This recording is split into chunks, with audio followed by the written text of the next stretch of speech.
रूस और यूक्रेन के बीच लड़ाई 88वें दिन में पहुंच चुकी है और दोनों देशों के बीच जंग खत्म होने के आसार नजर नहीं आ रहे।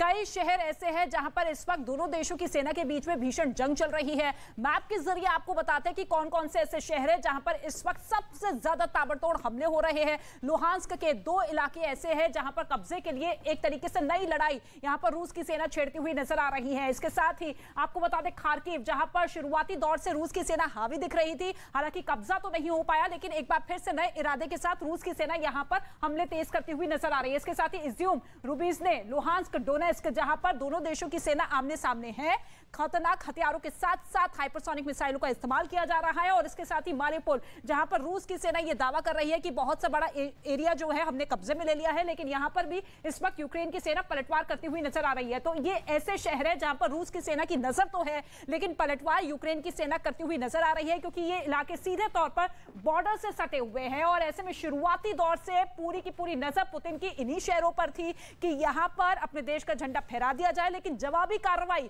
मुंहतोड़ जवाब इस तरीके से यूक्रेन की सेना दे रही है कि यहां पर रूस की सेना को खदेड़ा जा चुका है। लेकिन अब नए इरादे के साथ यहां पर हमले तेज करती हुई रूस की सेना। और इस बीच एक बड़ी खबर आपको बता दें, और इस वक्त एक बड़ी खबर, रूस ने यूक्रेन पर एक बार फिर हवाई हमले तेज कर दिए हैं। रूस ने अपने ताकतवर KA-52 हेलीकॉप्टर से यूक्रेन पर हमले किए। रूस की तरफ से हमले का वीडियो भी जारी किया गया है और यह दिखाने की कोशिश की गई है कि किस तरीके से ताकतवर हेलीकॉप्टर्स का इस्तेमाल किया जा रहा है। यूक्रेन की सेना के खिलाफ हवाई हमला रूस की तरफ से तेज कर दिया गया है। KA-52 हेलीकॉप्टर से यह हमला किया गया और इस हमले का वीडियो रूस की तरफ से जारी किया गया।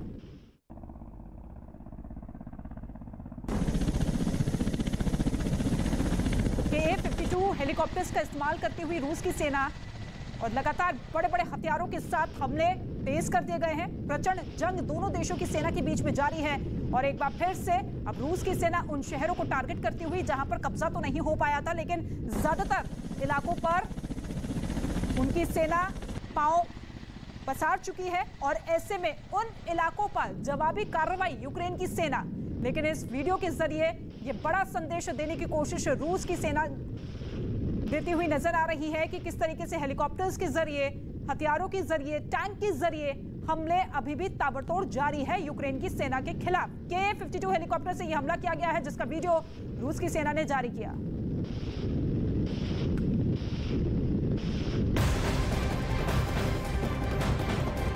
और इस वक्त एक और बड़ी खबर आपको बता दें, यूक्रेन ने रूस के एक टैंक पर मिसाइल हमला कर उसे नेस्तनाबूद कर दिया है। यूक्रेन की ओर से टैंक पर हमले का वीडियो जारी किया गया है, जिसमें यूक्रेनी सेना ने रूस के जंगी टैंक पर 3 किलोमीटर दूर से निशाना साधकर मिसाइल दागी। हमले के बाद टैंक में धमाका हुआ और पूरी तरीके से बर्बाद हो गया। यूक्रेन ने मिसाइल हमले के जरिए इस टैंक को ध्वस्त कर दिया है। ये वीडियो जारी किया गया है। ये शक्तिशाली टैंक जिसे अब पूरी तरीके से नष्ट किया जा चुका है इस मिसाइल हमले में यूक्रेन की तरफ से।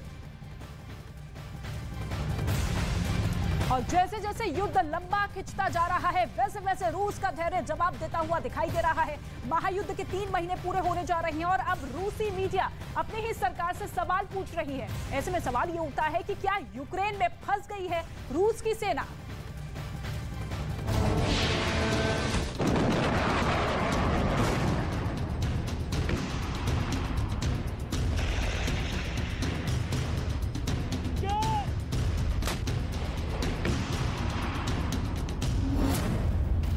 क्या यूक्रेन में पुतिन की सेना हार रही है?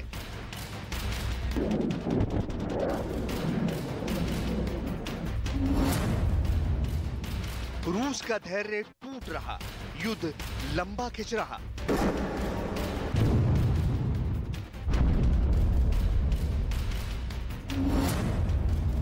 महायुद्ध में रूस को कितना नुकसान?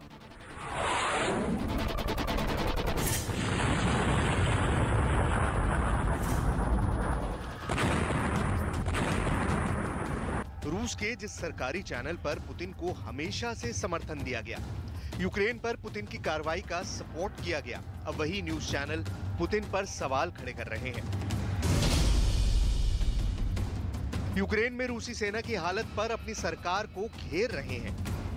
Должен сказать, что не надо пить информационное успокоительное. а то иногда распространяется информация о том, о каком-то морально-психологическом надломе.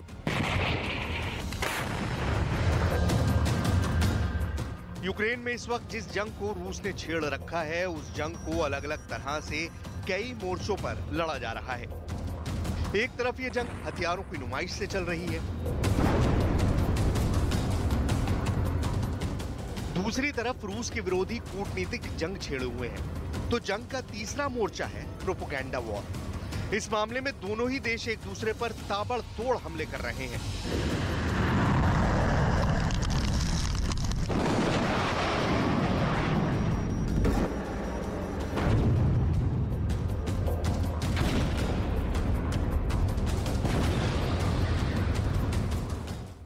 लेकिन जब रूस के सरकारी मीडिया पर सरकार और सेना पर सवाल खड़े किए जाने लगे, तो इसका मतलब कुछ बड़ा होता है।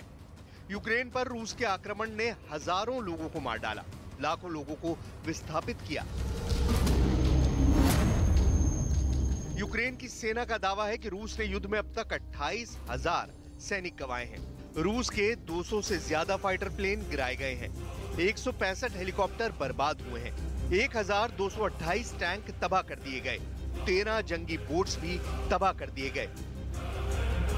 यूक्रेन में जो युद्ध रूस लड़ रहा है, उस युद्ध में लड़ाई तो यूक्रेन की सेना लड़ रही है, लेकिन जो हथियार वो इस्तेमाल कर रही है वो पश्चिमी देशों या फिर अमेरिकन है।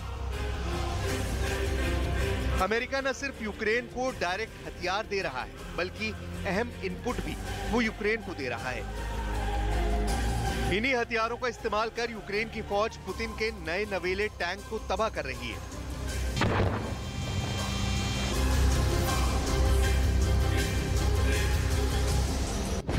इस वीडियो ने यूक्रेन के वॉर जोन से लेकर मॉस्को में रक्षा मंत्रालय तक भूचाल ला दिया है। ये यूक्रेन के खार्किव का वीडियो है, जहां रूस के T-90M टैंक को यूक्रेन की फौज ने एक रॉकेट लॉन्चर से उड़ा दिया। देखिए अब इस टैंक की हालत। किसी भी टैंक कमांडर को, जो टैंक की ताकत को बहुत अच्छी तरह समझता है, उसे T-90M के इस हश्र को देखकर बहुत अफसोस हो रहा होगा। इस टैंक को कैसे निशाना बनाया गया? क्यों यह अब एक टीन के डिब्बे जैसा तब्दील हो गया? जैसे जैसे यूक्रेन रूस युद्ध आगे बढ़ रहा है, वैसे वैसे पश्चिमी देश एकजुट होकर कीव को सपोर्ट कर रहे हैं, उन्हें लेटेस्ट हथियार दे रहे हैं। यही वजह है कि युद्ध के 3 महीने बाद भी रूस को यूक्रेन में दिखाने के लिए कुछ बड़ा नहीं है। रूस की सेना भले ही एक समय कीव और खार्किव के बॉर्डर तक पहुंच गई थी, लेकिन यूक्रेन की रणनीति और लेटेस्ट हथियारों की बदौलत आज वो बैकफुट पर है। यही वजह है कि अब रूस में पुतिन के खिलाफ आवाज उठने लगी है।